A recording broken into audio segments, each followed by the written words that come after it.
Viagem no tempo está entre os meus temas favoritos.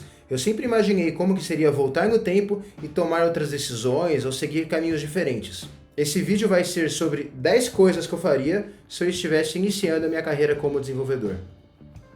Desconsiderando o fato de que se eu pudesse voltar no tempo e fazer coisas diferentes, eu já não seria eu mesmo hoje. As pessoas têm oportunidades diferentes e elas vêm de contextos diferentes. Então não se sinta mal caso alguma dessas coisas não faça parte da sua realidade, caso você não concorde com algo, ou caso você não consiga aplicar alguma dessas coisas na prática. Algumas dessas coisas eu comecei a fazer desde muito cedo, outras eu demorei um pouco mais para colocar em prática, mas todas elas tiveram um impacto muito positivo na minha carreira. 1. Aprenderia inglês. Acho que de todos os itens dessa lista, inglês é o maior clichê de todos. Praticamente qualquer conteúdo desse tipo vai ter aprende inglês porque isso é muito importante e tudo mais.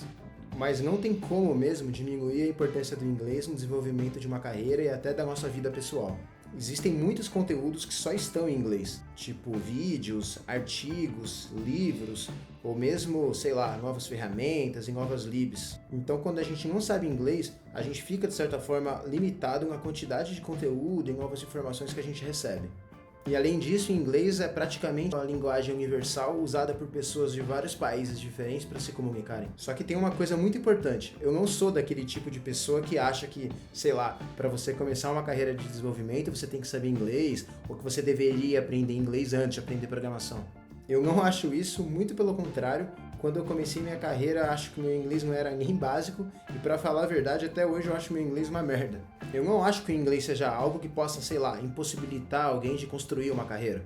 Mas isso eu tô falando a nível Brasil, né? A maioria das empresas brasileiras não vão te cobrar a ponto de você, ter um inglês mega hiper avançado. Mas caso você queira ter uma carreira internacional, caso queira, trabalhar nas maiores empresas do mundo, mesmo que seja remoto, aí o inglês torna-se, essencial. E digo mais, enquanto você aprende programação, você acaba, de certa forma, melhorando o seu inglês também. Porque como quase tudo no universo da programação é escrito em inglês, a gente acaba melhorando o nosso inglês de uma forma quase automática, assim. E uma outra questão é que atualmente nós temos milhares e milhares de ótimos conteúdos produzidos em português, através de artigos, vídeos, podcasts e cursos. E além disso, também temos muitos livros e documentações de frameworks e libs traduzidos. Então, caso você não saiba inglês, isso não vai ser um impeditivo para você começar sua carreira, isso não vai ser um impeditivo para você avançar nela, mas pode ser um limitador para você conseguir voos um pouco maiores. 2. Aprenderia lógica de programação. Eu não tive background em programação, eu não fiz nenhuma faculdade como engenharia de software, ciências da computação e também nenhum curso nesse sentido. Inclusive, meu início de carreira foi muito mais focado em HTML e CSS do que em JavaScript, que inclusive eu tinha bastante dificuldade. Então, conforme a minha carreira foi avançando, eu comecei a sentir mais falta de uma base mais sólida em coisas como algoritmos e estrutura de dados. Quando a gente tem esses conceitos bem sólidos, a gente consegue aprender qualquer linguagem de programação com muito mais facilidade. Claro que conforme os anos foram passando, eu fui melhorando nesses aspectos e tudo mais. E isso é o que o dia a dia faz com a gente. Mas eu tenho certeza que ter esses conceitos mais estabelecidos e essa base mais sólida teria me ajudado muito, principalmente nos primeiros anos. 3. Aprenderia HTML, CSS e JavaScript. Praticamente todo o universo de desenvolvimento front-end se baseia em HTML, CSS e JavaScript. Quando a gente pensa em libs como Jade, Pug, Nginx ou Handlebars, a gente está falando de HTML. Quando a gente pensa em libs como Sass, Styles, PostCSS, CSS Modules, Styled Component ou Emotion, a gente está falando de CSS. Quando a gente pensa em coisas como React, Vue, Angular, TypeScript, Node, Svelte e outras milhares e milhares de libs, a gente está falando de JavaScript. Quando a gente pensa em desenvolvimento front-end, por debaixo dos panos, faz muitos e muitos anos que a gente está utilizando HTML, CSS e JavaScript, e é muito provável que as coisas fiquem assim por mais algum tempo. Por outro lado, eu acho muito importante todas essas libs e frameworks que surgiram nos últimos anos. Elas foram essenciais para a evolução do desenvolvimento front-end moderno. Então eu conciliaria os estudos de novos frameworks, libs e conceitos com essas 3 linguagens básicas do desenvolvimento front-end. 4. Aprenderia uma coisa por vez. Pensando nessas 3 linguagens básicas do desenvolvimento front-end, eu seria muito prático. Aprenderia HTML, CSS e JavaScript a nível de manipulação do DOM, e só depois disso eu iria para JavaScript mais avançado. Primeiro porque HTML e CSS se complementam de forma quase natural, e HTML envolve muito mais coisa do que parece. HTML é responsável por coisas como acessibilidade semântica, e existem milhares e milhares de tags que a gente precisa aprender a melhor forma de utilizar. Já CSS, todo mundo sabe que é complicado. Além de ser responsável pela diagramação dos layouts e parte visual dos componentes, um CSS mal construído impacta diretamente na escalabilidade de um projeto. Além disso, a gente tem toda a parte de manipulação do DOM do JavaScript, que também se integra de forma quase natural ao HTML e o CSS. E é possível criar projetos estáticos usando só HTML e CSS, apesar disso não fazer tanto sentido atualmente. Em 2014, eu criei um projeto muito parecido com o Bootstrap, só que utilizando só HTML e CSS. Eu não usei nenhuma linha de JavaScript. Eu vou deixar o link na descrição para vocês verem. Um outro ponto é porque a lógica do CSS e do JavaScript são muito diferentes e isso pode ser um pouco confuso para quem está iniciando. Então, quando eu tivesse mais familiarizado com esse mundo, eu cairia de cabeça no JavaScript. JavaScript é incrível, poderoso, mudou e continua mudando o mundo de desenvolvimento. 5. Melhoraria minhas soft skills. E entenda como soft skills todas as nossas habilidades comportamentais, emocionais e sociais. São coisas como comunicação, trabalho em equipe, profissionalismo, flexibilidade, criatividade, entre outras. Essas habilidades são essenciais em qualquer profissão, e elas são tão importantes no desenvolvimento de uma carreira quanto as nossas habilidades técnicas. E quanto maior vai ficando o nosso nível de senioridade, mais importância as soft skills têm. E a boa notícia é que essas habilidades são possíveis de serem desenvolvidas como qualquer outra.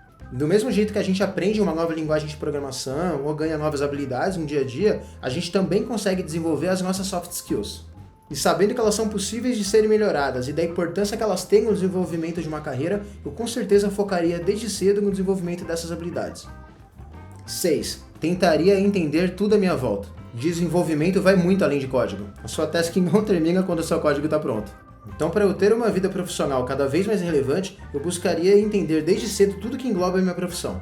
Coisas como metodologias e processos de trabalho, desenvolvimento de produtos, áreas anexas como o UI e UX, com que forma eu consigo contribuir com o produto que eu trabalho além de código, e entender como que o lugar ou a empresa que eu trabalho espera ganhar dinheiro. Cada uma dessas coisas impacta diretamente na qualidade do código que a gente desenvolve. E quanto mais cedo a gente se interessar por esses assuntos, melhor tende a ser a nossa trajetória profissional.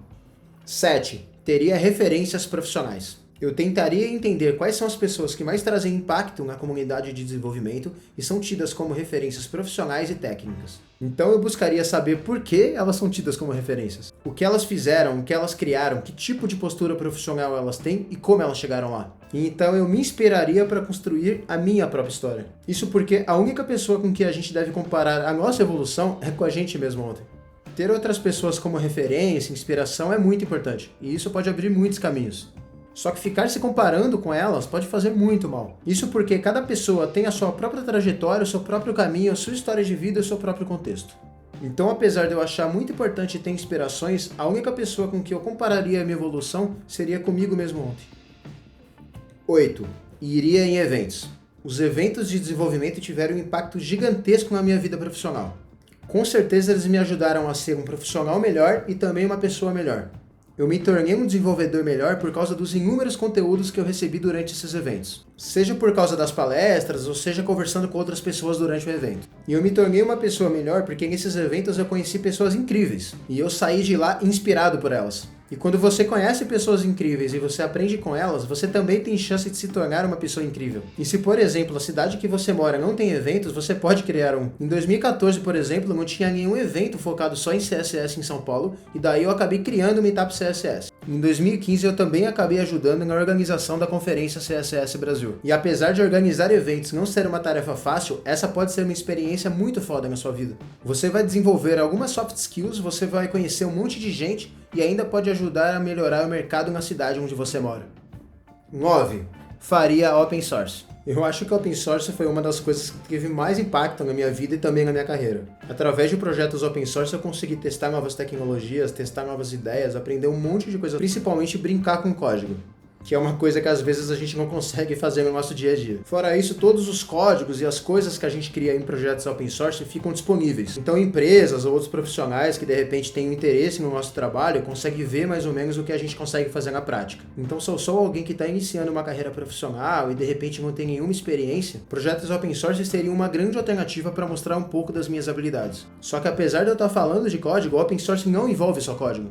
Open source significa fonte aberta e não código aberto. Então open source pode ser visto quase como uma filosofia e tem muito mais a ver com conhecimento aberto do que com código aberto. 2 dos maiores projetos que eu criei, por exemplo, não envolvem código. São eles o Front-End BR e o Front-End Challenge. Então coisas como gerar conteúdo, compartilhar um pouco do que sabe, palestrar, responder dúvidas de outras pessoas, organizar eventos, tudo isso pode ser considerado open source. E além da gente ajudar outras pessoas e comunidades a se desenvolverem, automaticamente a gente melhora as nossas habilidades técnicas e não técnicas. Open source é uma forma prática de mostrar as nossas habilidades, melhorar elas e ainda ajudar outras pessoas. 10. Cuidaria da minha saúde mental. Todos os dias nós somos bombardeados com novas informações. Coisas como notícias, novos frameworks, novas libs, metodologias, novos conceitos e tudo mais. Então, quanto mais a gente estuda e quanto mais a gente sabe, mais a gente percebe que falta um monte de coisa para aprender. E de repente a gente começa a achar que a gente não é suficientemente bom. Essa é uma contradição enorme e ela tende a piorar justamente nos tempos que a gente está estudando mais e aprendendo mais. Lidar com isso é muito difícil, mas tem algumas coisas que eu faria para me prevenir. Não me comparar com outras pessoas, aprender uma coisa por vez, fazer atividades físicas, ter hobbies que não têm a ver com o trabalho e ter um tempo para cuidar de mim e fazer coisas que eu gosto. Quando a gente não está mentalmente bem, isso tende a virar uma bola de neve. A gente vai ter mais dificuldade para estudar, mais dificuldade para absorver novos conhecimentos e se sentir menos confiante. E isso vai impactar diretamente no nosso dia a dia, seja no trabalho, seja na nossa vida pessoal. Então todas as coisas que eu falei anteriormente deixam de fazer sentido. Sendo assim, cuidar da saúde mental talvez seja uma das coisas mais importantes que eu falei aqui. No futuro eu vou fazer outros vídeos me aprofundando mais em alguns dos assuntos que eu acabei de abordar. E eu vou deixar na descrição alguns links com referências de coisas que eu falei aqui. E você, quais são as coisas que você faria caso você pudesse voltar no tempo? Você pode deixar nos comentários. Se você gostou, não se esqueça de deixar o seu like, porque é uma das formas de eu saber que você gostou. E também se inscreva no canal para receber novos conteúdos. E até a próxima!